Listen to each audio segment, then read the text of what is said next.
Hello दोस्तों, नमस्कार।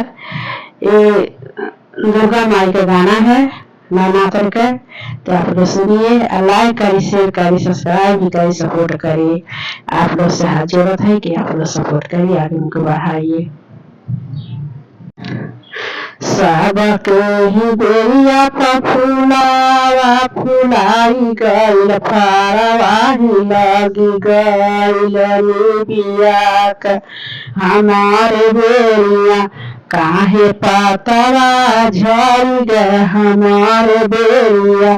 सबके ही बेरिया निबिया फुलाई गइल, लगी गइल फारवा हमारे बेरिया काहे झड़ी गइल पतवा हमारे बेरिया, काहे झड़ी गइल पतवा हमारे बेरिया।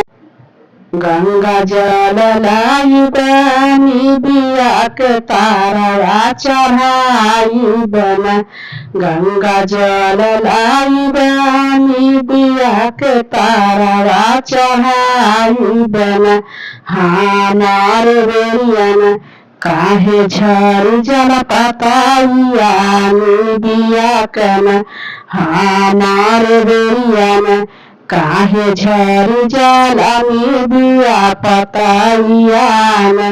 हरियर हो गया उठी गइल चढ़ाई बना, निहुआ तारवा नारियल चुनरीन।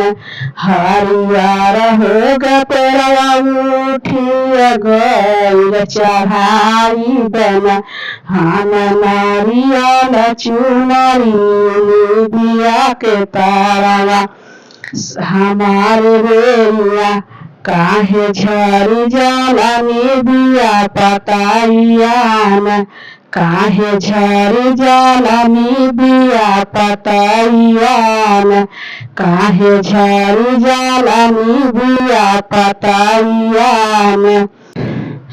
हम चढ़ाई लवांगिया पतवा पतवा धरिया चढ़ाई सिकिया ही सिकिया लवांगिया। हम चढ़ाई पतवा पतवा लवांगिया धरिया चढ़ाई सिकिया ही सिकिया पर हमारे बेरिया काहे झड़ी गइल पतवा हमारे बेरिया काहे झड़ी गइल निबिया का पतवा हमारे बेरिया।